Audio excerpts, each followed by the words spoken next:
अब खड़ा है या पत्थरबाजी ना हो, पत्थरबाजों को रोकने के लिए कोई खड़ा है, तो ऐसी कोई बात यहाँ पर नहीं है। मैसूमा का आलम यह है कि यहाँ आप आराम से पीसफुली अपनी गाड़ी लेकर पूरा इस इंटीरियर एरिया में, जिसे डाउनटाउन कहते हैं, इस एरिया में आप घूम सकते हैं। ये जो फयाज़ पान हाउस है बड़ा मशहूर है। ये फयाज़ पान हाउस भी अक्सर बंद रहता था, लेकिन अब जो है सुनने में ये आता है कि एतवार के दिन ये फयाज़ पान हाउस बंद रहता है, लेकिन बाकी दिनों में ये फयाज़ पान हाउस जो है खुला रहता है।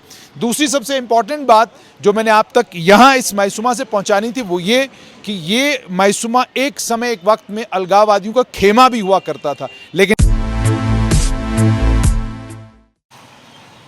मैसूमा यही वो लोकेलिटी है जिस लोकेलिटी को आप नेशनल टेलीविज़न के ऊपर, अंतर्राष्ट्रीय चैनलों के ऊपर, जिस लोकेलिटी को आप लगभग रूटीन में देखा करते थे। इसी के विजुअल्स पूरी दुनिया तक जाते थे, जिन विजुअल्स से ये बताया जाता था कि कश्मीर में पत्थरबाजी हो रही है।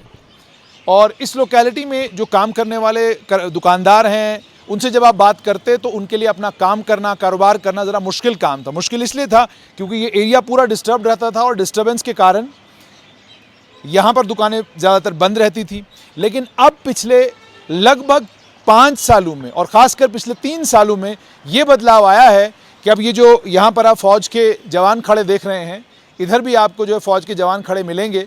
ये जो जवान यहाँ पे खड़े हैं, ये दशनमी अखाड़ा के लिए जवान यहाँ बाहर खड़े हैं, उसकी सिक्योरिटी है इसलिए यहाँ बाहर खड़े हैं। लेकिन आप कहेंगे कि स्ट्रीट की प्रोटेक्शन के लिए कोई अब खड़ा है या पत्थरबाजी ना हो, पत्थरबाजों को रोकने के लिए कोई खड़ा है, तो ऐसी कोई बात यहाँ पर नहीं है। मैसूमा का आलम यह है कि यहाँ आप आराम से पीसफुली अपनी गाड़ी लेकर पूरा इस इंटीरियर एरिया में, जिसे डाउनटाउन कहते हैं, इस एरिया में आप घूम सकते हैं। ये जो फयाज़ पान हाउस है बड़ा मशहूर है।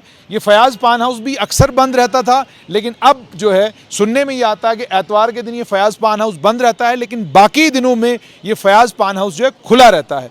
दूसरी सबसे इम्पॉर्टेंट बात जो मैंने आप तक यहाँ इस मैसूमा से पहुँचानी थी वो ये कि ये मैसूमा एक समय, एक वक्त में अलगाववादियों का खेमा भी हुआ करता था। लेकिन अब जैसे जैसे हालात बदलने लगे हैं, वैसे वैसे आपको साफ तौर पर ये नज़र आ रहा होगा कि इस मैसूमा में अब शांति है। दिन के वक्त भी शांति रहती है, शाम के वक्त भी शांति रहती है। मगर जैसे मैंने आपको कहा कि जो विजुअल्स आप तक पहुंचते थे वो विजुअल्स इसी चौक से होते थे, इसी जगह से होते थे, यहीं पे पत्थरबाजी होती थी। और यहाँ सामने जम्मू कश्मीर बैंक की एक बिल्डिंग थी।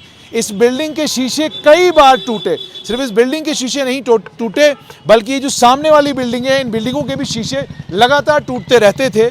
और जैसा मैं आपको बता रहा हूँ, इस तरफ शीशे टूटते रहते थे, होटल ताज है इसके शीशे टूटते रहते थे। लेकिन अब पिछले 3 सालों में, एक तो सबसे बड़ी बात है कि पिछले 3 सालों में पत्थरबाजी की वारदातें यहाँ लगभग ना के बराबर हैं। और दूसरा ये कि अब शांति है इस इलाके में, और ये भी किसी मैसूमा में रहने वाले आतंकी यासीन मलिक अब जेल में हैं। हालांकि वो बाद में अलगाववादी नेता बन गए और अलगाववादी नेता बनने के बाद उनकी तूती बोलती थी इस इलाके में, लेकिन अब यासीन मलिक यहाँ पर नहीं है, वो जेल में है। और साथ में इस इलाके में मुकम्मल तौर पर शांति है। यहाँ के कारोबारी अपना कारोबार शांति के साथ कर रहे हैं। और साथ में ये कि जो पर्यटक आज जम्मू कश्मीर में आ रहे हैं और ख़ासकर कश्मीर घाटी आते हैं, अब वो मैसूमा का भी चक्कर लगाते हैं, मैसूमा के इंटीरियर एरियाज़ में भी घूमने के लिए जाते हैं। तो बड़ी खबर और बड़ा बदलाव ये कि मैसूमा अब शांत है।